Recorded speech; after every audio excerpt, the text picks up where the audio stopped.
चलिए बच्चों, first year की क्लास में आज हम लोग नया पार्ट स्टार्ट करते हैं पहले ही लेसन में, जिसका नाम है रसायन विज्ञान की कुछ मूलभूत संकल्पनाएं। आज हम लोग देखेंगे प्रतिशत संगठन और अणुभार की सहायता से मूलानुपाती सूत्र और अणुसूत्र कैसे ज्ञात कर सकते हैं। आप लोग प्रतिशत संगठन पढ़ चुके हैं, मूलानुपाती सूत्र क्या होता है, अणुसूत्र क्या होता है, अणुभार, मूलानुपाती भार, ये आप पहले ही पढ़ चुके हैं। आज इन्हीं का प्रयोग करके हम देखेंगे कि किसी भी पदार्थ का मूलानुपाती सूत्र या अणुसूत्र हम कैसे ज्ञात करेंगे। तो सबसे पहले हम देखते हैं, अगर हमें प्रतिशत संगठन पता है तो हम प्रतिशत संगठन का मतलब ही होता है कि मात्रात्मक अनुपात। इसका मतलब यह है कि अगर मान लीजिए किसी भी पदार्थ 100 ग्राम लिया है, इसमें दो एलिमेंट हैं x और y। x अगर 40% है और y 60% है, इसका मतलब ये है कि इसमें x की मात्रा 40 है और y की मात्रा 60 ग्राम है, यानी इनकी मात्रात्मक अनुपात जो है, ग्राम में अनुपात जो है वो 40:60 यानी 2:3। 20 से दोनों को हम डिवाइड कर सकते हैं, यानी इसमें 2 और 3 के अनुपात में है इनकी मात्राएं। लेकिन बच्चों, अणुसूत्र या मूलानुपाती सूत्र में हमें मात्रा का अनुपात नहीं देखना होता, यानी ये अनुपात हमारे लिए कोई महत्वपूर्ण नहीं है। केवल इससे हमें यह जानकारी मिलती है कि किसका कितना मात्रा इसमें इन्वॉल्व है। अणुसूत्र या मूलानुपाती सूत्र निकालने के लिए हमें परमाणुओं का अनुपात ज्ञात करना होगा। अब परमाणुओं का अनुपात ज्ञात करना है तो आप जानते हैं कि परमाणुओं की संख्या या मोलों की संख्या n बराबर होता है W/n, अर्थात भार बटे अणुभार। अगर हम कर दें तो मोलों की संख्या इनके ज्ञात हो जाएगी और मोलों की संख्या ज्ञात होने पर हम परमाणुओं का अनुपात ज्ञात कर सकते हैं। एक बार अगर हम परमाणुओं का अनुपात ज्ञात कर लेते हैं तो उस अनुपात को सरलतम पूर्णांक संख्या में परिवर्तित कर लेते हैं। यानी अगर मान इनका कहीं भिन्नात्मक है तो उसको हम सरलतम पूर्णांक संख्या में परिवर्तित कर लेंगे और सरलतम पूर्णांक संख्या जो होती है वास्तव में यही मूलानुपाती सूत्र को व्यक्त करता है। और एक बार अगर आप मूलानुपाती सूत्र ज्ञात कर लेते हैं तो आसानी से आप मूलानुपाती भार भी ज्ञात कर लेंगे, अर्थात मूलानुपाती सूत्र और मूलानुपाती भार को हम बड़े आसानी से प्रतिशत संगठन के आधार पर ज्ञात कर सकते हैं। अगर हम मूलानुपाती सूत्र ज्ञात कर लेते हैं, मूलानुपाती भार ज्ञात कर लेते हैं, तो फिर आप अणुसूत्र के लिए जो सूत्र है आप जानते हैं, ये होता है मूलानुपाती सूत्र गुणे n, जहां पर n बराबर है अणुभार बटे मूलानुपाती भार। तो पूरे सूत्र में आप देखिए कि हमें अगर अणुभार भी पता चल जाए तो हम बड़ी आसानी से प्रतिशत संगठन और मूलानुपाती सूत्र का प्रयोग करके अणुसूत्र भी ज्ञात कर लेंगे। लेकिन अणुभार ज्ञात करने के लिए कुछ अप्रत्यक्ष विधियां हैं, उनके विषय में भी हम आज अध्ययन करेंगे, जिसको हम डायरेक्ट न निकाल करके इनडायरेक्ट पदार्थ की विशेषताओं के आधार पर निकालते हैं। तो अगर हम एक बार अणुभार ज्ञात कर लिए, मूलानुपाती भार हमें पता हो तो n की वैल्यू आ जाएगी, n की वैल्यू आ जाएगी तो हम सूत्र ज्ञात कर लेंगे। इसे हम देखते हैं स्टेप बाय स्टेप कैसे करना संभव है। सबसे पहले हम देख लेते हैं प्रतिशत संगठन पर हमें स्टेप सभी हम बने रहने देते हैं। प्रतिशत संगठन पर हमें क्या महत्वपूर्ण चीजें ध्यान देनी है। जैसा कि आप सब जानते हैं कि प्रतिसंघ संघटन में सबसे महत्वपूर्ण चीज है कि सभी अवयवों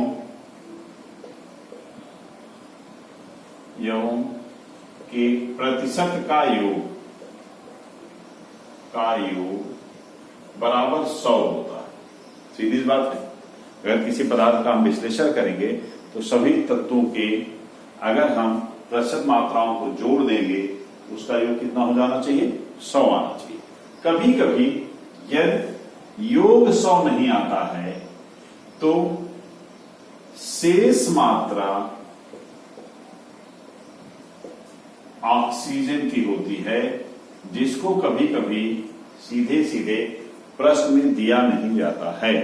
अर्थात आपको किसी प्रश्न में विभिन्न अवयवों के अगर प्रतिशत पता है लेकिन उनका योग 100 नहीं हो रहा है, आपको यह स्वयं समझ लेना है कि इसमें ऑक्सीजन भी है और ऑक्सीजन की प्रतिशत मात्रा O2 percentage of O2 will be equal to the 100 minus अन्य तत्वों के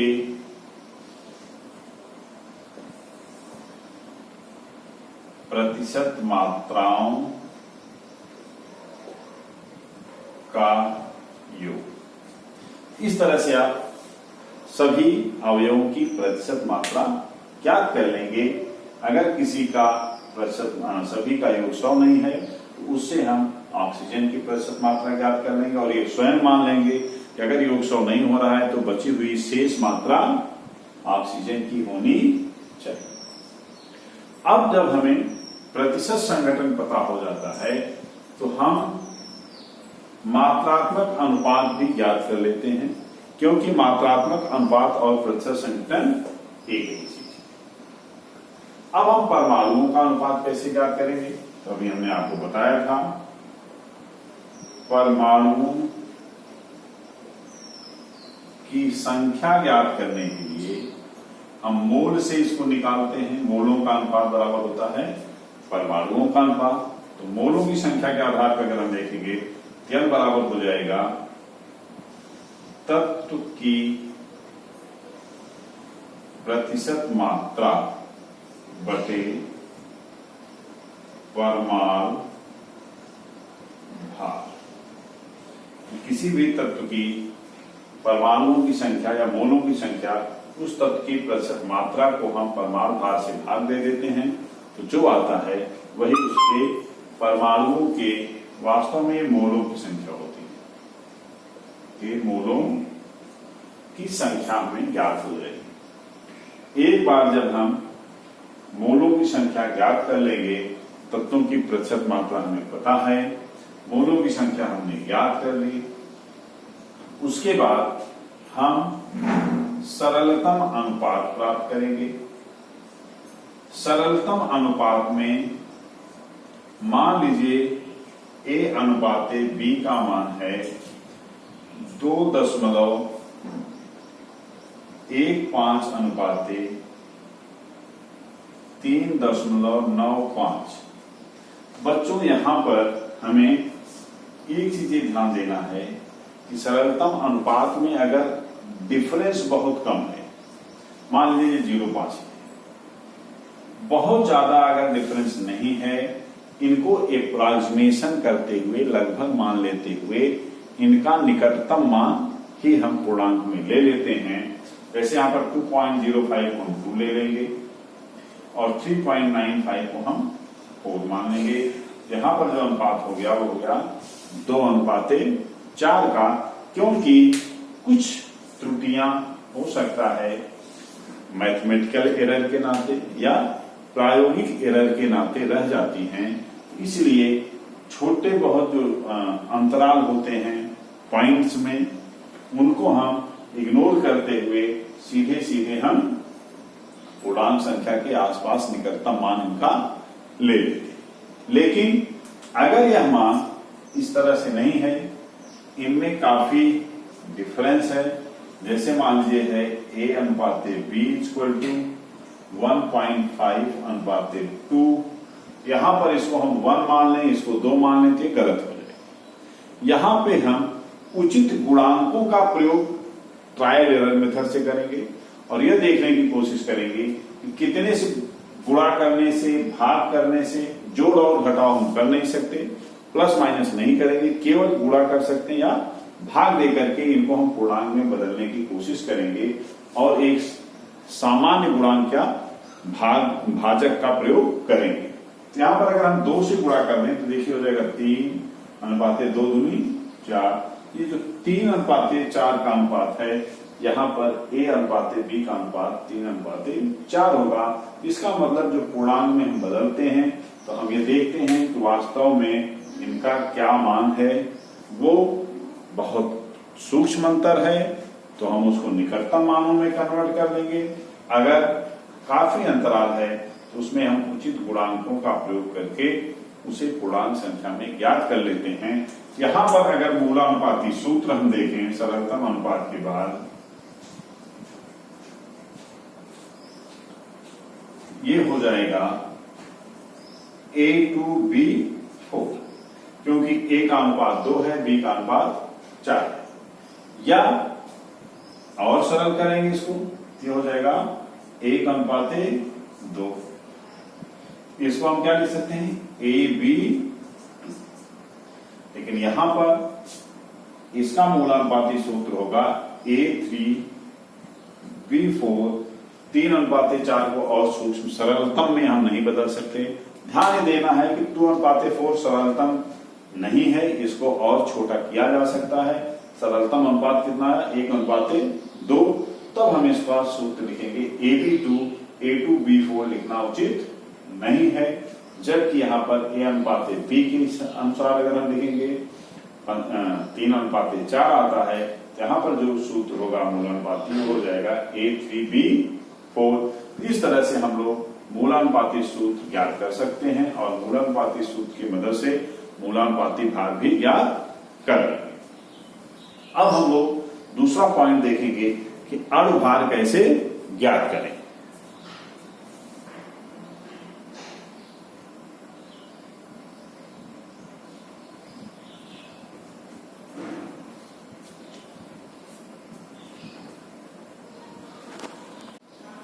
बच्चों, अणुभार ज्ञात करने की अप्रत्यक्ष विधियां जो हैं बहुत सी हैं, लेकिन आपको मैं 1-2 विधियां जो ज्यादा बात पूछी जाती है वो बता देते हैं। इसमें से पहली विधि है वाष्प घनत्व विधि।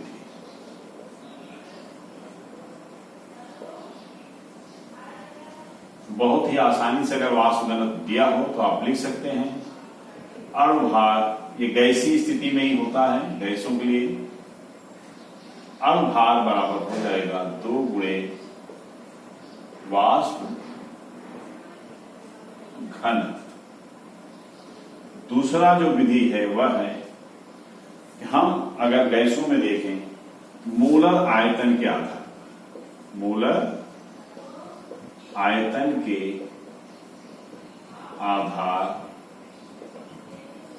आप जानते हैं m बराबर होता है V/Vm, जहां पर V क्या है, गैस का आयतन है, Vm क्या है, मोलर आयतन है। और हर गैस के लिए Vm का मान आपको पता होता है। अगर हम STP पर देखें तो Vm की वैल्यू मोलर आयतन कितना होता है, 22.4 लीटर या 22,400 ml। अन्य तापों पर भी आप Vm निकाल सकते हैं। कैसे, P1 V1/T1 = P2 V2/T2।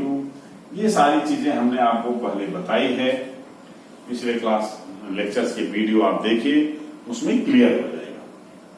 तो अगर हमें Vm पता है और V क्या है, V दिया गया आयतन है, दिया गया आयतन, हम V/Vm से मोलों की संख्या ज्ञात कर लेंगे। लेकिन हम ये भी जानते हैं कि मोलों की संख्या बराबर होता है W/M, यानी भार बटे अणुभार। बच्चों, अगर W/M को हम दोनों को देख इक्वेशन से कोरिलेट करें तो हो जाएगा V/Vm, और ऐसे में अणुभार M बराबर हो जाएगा W × Vm/V। इस सूत्र से भी हम बहुत बार अणुभार ज्ञात कर लेंगे गैसों के केस में। मान लीजिए किसी की गैस का भार दिया हुआ है और उसका आयतन दिया हुआ है। मोलर आयतन टेम्परेचर के आधार पर, दाब के आधार पर आप कैलकुलेट कर लेंगे, या ज्यादातर एसटीपी पर सवाल पूछे जाते हैं, सीधे आप 22.4 का प्रयोग करेंगे लीटर में और 22,400 ml का प्रयोग करेंगे अगर प्रश्न ml में दिया हुआ है।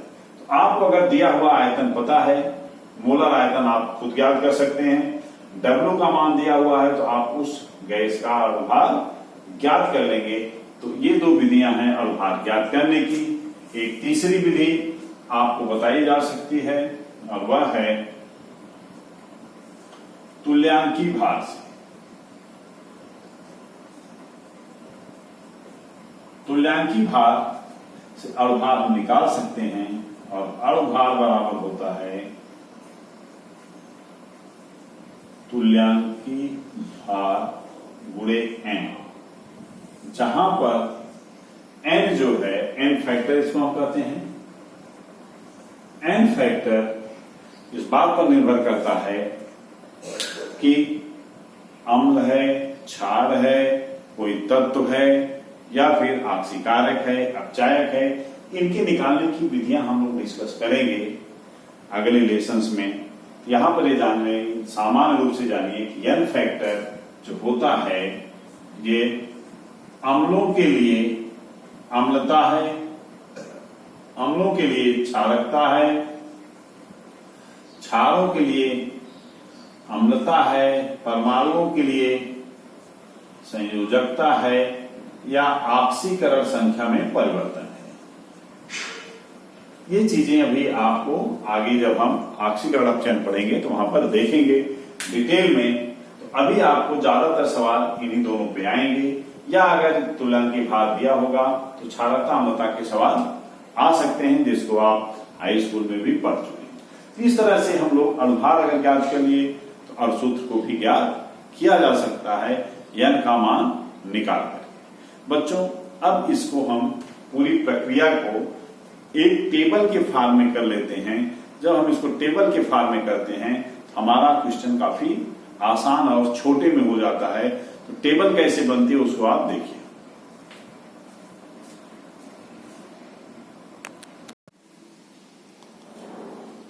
बच्चों देखें, यह है सामान्य सी टेबल। इसमें आपको क्रम संख्या दी गई है, तत्वों को दिया गया है, प्रतिशत मात्रा दी गई है, मोलों की आपेक्षिक संख्या दी गई है, सरलतम अनुपात दिया गया है, पूर्णांक अनुपात दिया हुआ है। बच्चों देखिए, यहां पर क्रम संख्या इसलिए लिखा गया है जितने तत्व हैं उन तत्वों को हमें लिखना है। टेबल में सबसे पहले क्रम संख्या लिखेंगे आप, फिर तत्व, मान लो A B C D E, इस तरह से ज्यादातर 2 या 3 ही तत्व रहते हैं, लेकिन अगर ज्यादा तत्व हैं तो भी आप टेबल को बना सकते हैं। उन तत्वों के नाम लिख देंगे और उनकी प्रतिशत मात्राएं प्रश्न में दी हुई होती हैं, उनके समूह आप लिखते चले जाएंगे। मोलों की आपेक्षिक संख्या के लिए सामान्य सा जो सूत्र है n = W/n, उनके परमाणु भारों को उनकी प्रतिशत मात्राओं से भाग दे देंगे, यानी परसेंटेज प्रतिशत मात्रा बटे हो जाएगा परमाणु भार, याद कर देंगे। और जब ये मात्राएं आ जाएंगी तो इनका जो उत्तर आएगा उसको सरलतम अनुपात में परिवर्तित करके हम लिखेंगे। सारे नियम हम आपको बता चुके हैं और उस सरलतम अनुपात को पूर्णांक अनुपात में हम परिवर्तित कर लेंगे और जो पूर्णांक अनुपात आएगा उसी के आधार पर हम मूलानुपाती सूत्र बना लेंगे। और मूलानुपाती सूत्र बनाने के बाद किस तरह से हम करते हैं और भार की गणना और सूत्र की गणना, ये सब आपको मैं बता चुका हूं। तो टेबल भी आपको समझ में आ गई होगी। कुछ प्रश्न आप खुद करिए, आगे हम समय मिलने पर कुछ इसके क्वेश्चंस भी आपको करा देंगे। आपको अगर कहीं प्रॉब्लम आती है तो हमसे पूछिए। Thank you.